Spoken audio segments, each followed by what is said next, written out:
জানেন কি, একদা অগ্নিদেবের তেজও ক্ষীণ হয়ে গিয়েছিল এবং তার দীপ্তি কমে গিয়েছিল। এবং তা কী কারণে হয়েছিল, আর তার তেজ কীভাবেই বা ফিরে আসবে?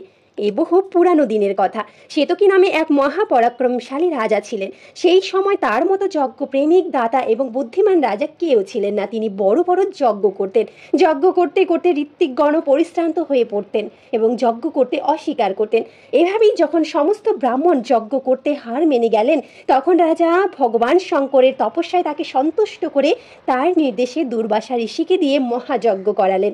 প্রথমে ১২ বৎসর এবং পরে ১০০ বৎসরের মহাযজ্ঞ করালেন। শ্বেতকী রাজা সপরিবারে স্বর্গে গমন করলেন। সেই যজ্ঞে ১২ বৎসর ধরে অগ্নিদেবকে ঘৃতের ধারা নিরবচ্ছিন্নভাবে পান করতে হয়েছিল। আর তাতে তার তেজ ক্ষীণ হয়ে গিয়েছিল, দীপ্তি কমে গিয়েছিল, তার শরীর খারাপ হয়েছিল। আর তা ঠিক হওয়ার একটাই উপায় ছিল, তা হলো খাণ্ডব বন দহন।